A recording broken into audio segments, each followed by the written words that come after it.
Are you sure? Yeah, we're here. Can you come check? Just check this. It's I can see it. He doesn't want to get up. You guys are. Yep, you're. That was I feel like No, I feel like your hat is like blocking the light, and I look like half shaded. Oh my god, that face. Okay. Okay, I'm gonna. Okay, yeah. Let me get that good cough out. Hi guys. Dude, why are you laughing? The cough scared me. Okay. Hi guys, thank you so much for clicking on this video. So today I have my friend Jacob with me, and we are going to be filming a Q&A about college/BU. We did part 1 on his channel and we answered half of the questions there. So if you're coming from his channel, hi, welcome back.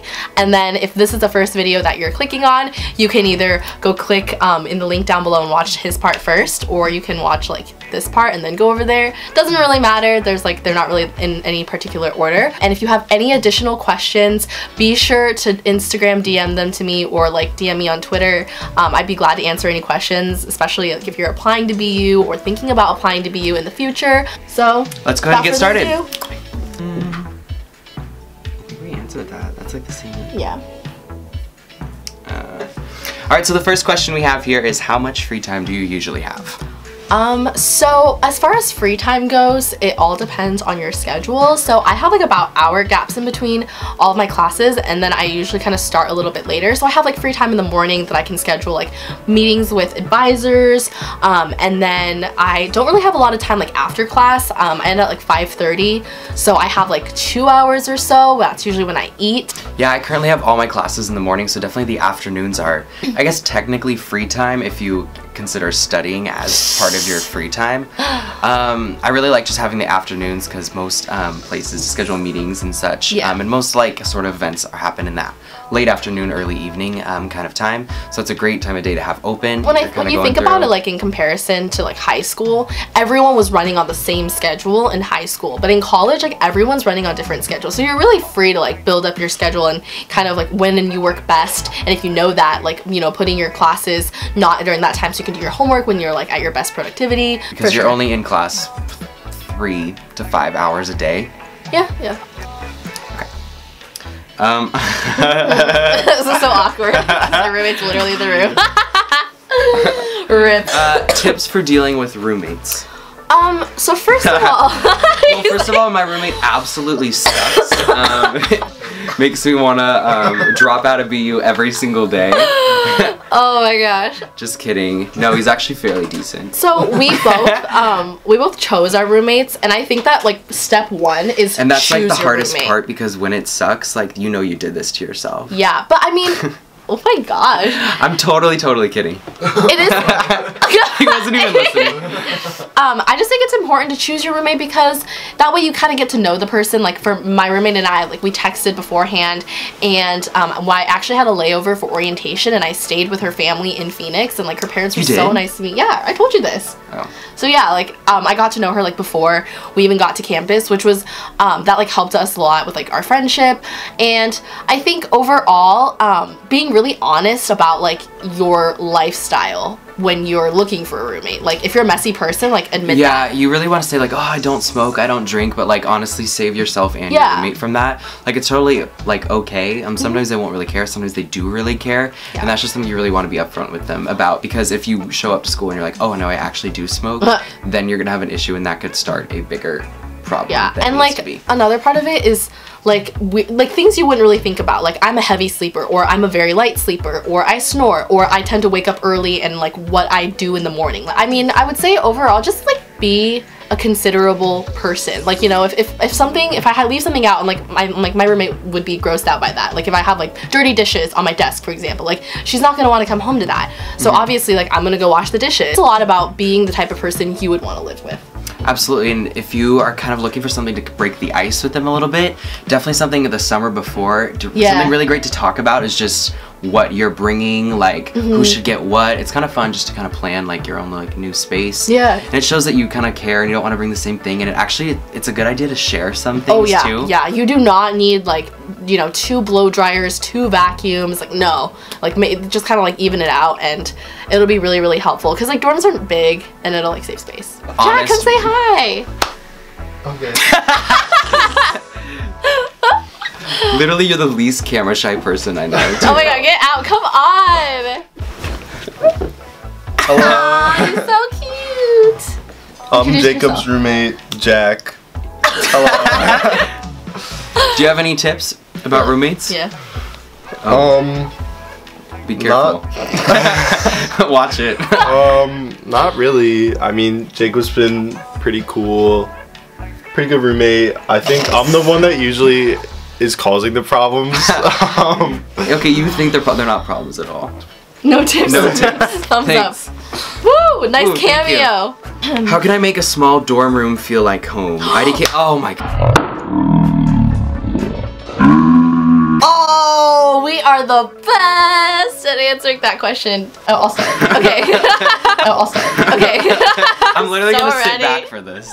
So, first of all, I think that home for you, like you're making your dorm room home, is like bringing parts of home. So like if you have like a favorite pillow or a favorite blanket, like bring that with you. And so like personally, I had this big throw blanket at home and I loved it, but it was too big to bring here. So like when I went to go pick out my stuff for my bed, I chose a throw blanket that looked exactly like the one that I had at home. So it was like a little reminder. And I think for every person, it's like whatever you want. And the great thing about dorm rooms is you have a chance to kind of like reinvent your look. Yeah. So it doesn't have to look exactly like your room from home, but you can have like the different parts that remind you. So like for example, like he has the Seahawks banner and like that's something that means a lot to him. So he has that. Like for me, I love marble everything. So I have, my desk is actually like marble contact paper.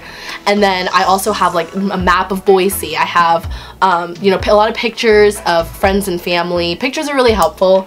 Yeah, I have, you can't see them in here, but I have Polaroid pictures, like, all around the Oh, room if you and move, all they on can my go inside your desk. desk. Yeah, you can kind of see them, they're back there.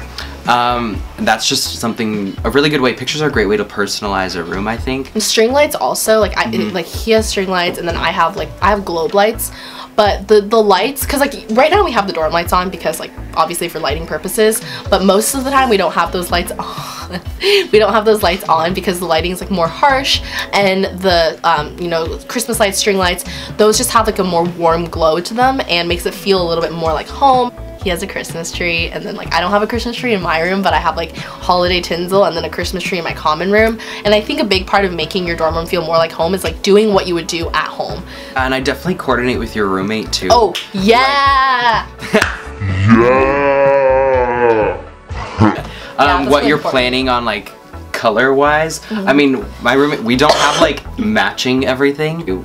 Like, my things are navy. Yeah, like, it's cohesive. Like if we could like okay, if you're standing in the room, like it doesn't feel like it's clearly divided. The whole room feels like a room together. Yeah. And that's the case with my roommate too. Like she picked a navy bedding and she did hers, like she shipped hers. And so like when I was picking out my stuff, I was like, oh, like navy would look really good.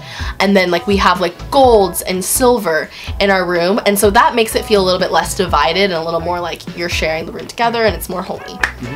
Can you go to a party and not drink? Oh my god, yeah. Absolutely. I think the best tip that I've received while I've been here is that if you're not really into drinking, either just in general or just that night alone, just bring some water, or there's always like some soda or something just to have if you don't want to feel that kind of pressure. That's not to say if you don't have something, somebody's gonna pressure you into anything. There's a different environment. Yeah.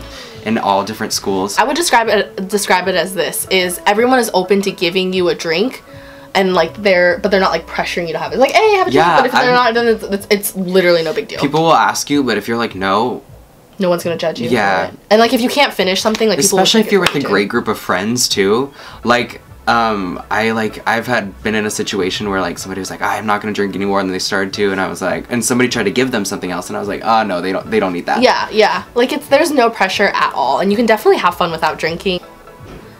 I don't know where I was going with that.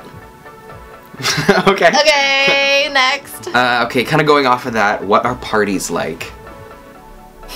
Are really being honest. Well, this is honestly just exclusive to BU, I think, this kind of question, because I've heard stories of much better parties. Frat parties are...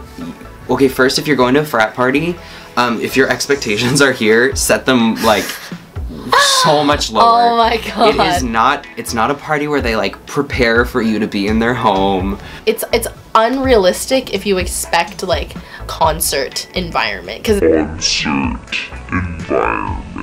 it's not. It's worse. And like people are very drunk, and so like they don't really have like clear senses of what's going on, so it looks a lot better like if you're drunk, you know.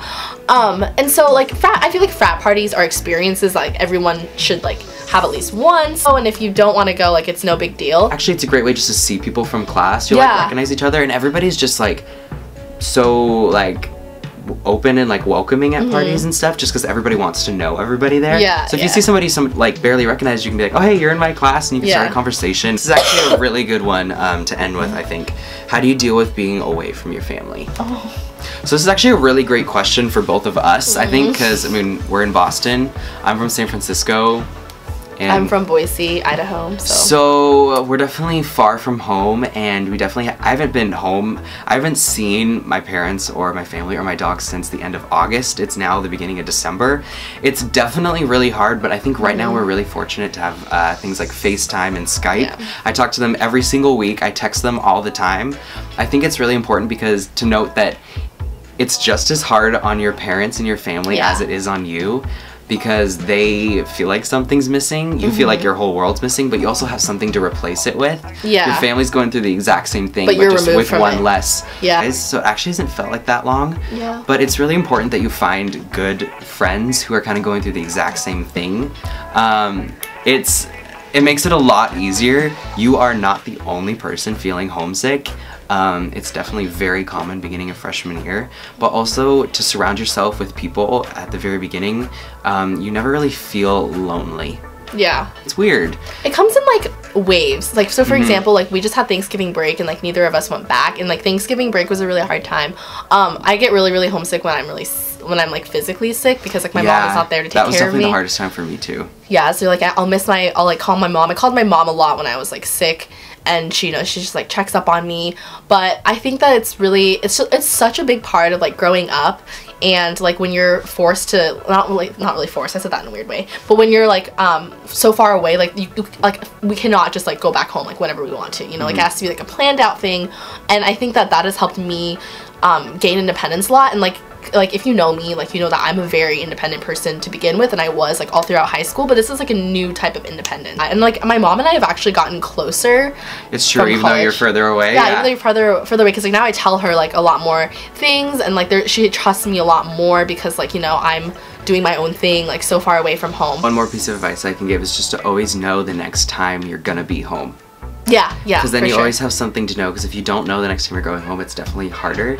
But I know for me this whole time it's like I know exactly the day that I'm going home, and you can count down, and like I know when I'm gonna see my family next in May, and it makes it a lot easier. It doesn't make you feel like you're kind of just leaving them. It's a temporary thing. It's a temporary home away from home. So thank you guys so much for watching this video. Again, if you haven't seen Jacob's part yet, we answered some great questions in the last video, so you should definitely check those out. Some different questions about food and just commitment, other college things, you know, just all around all that stuff. If you are new to my channel and you came from his video, hi. If you liked this video, then please like, comment, subscribe. I'll be posting more videos about college very soon. Follow us both on Instagram, Twitter, add us on Snapchat. We'll link all of that below. We're gonna see you guys in our next, I'll see you in my next video. I'll probably pop up sometime, let's be real. Probably be behind the camera. Okay, we're gonna go watch hockey now, because we're gonna be busy. Woo! Go Terriers!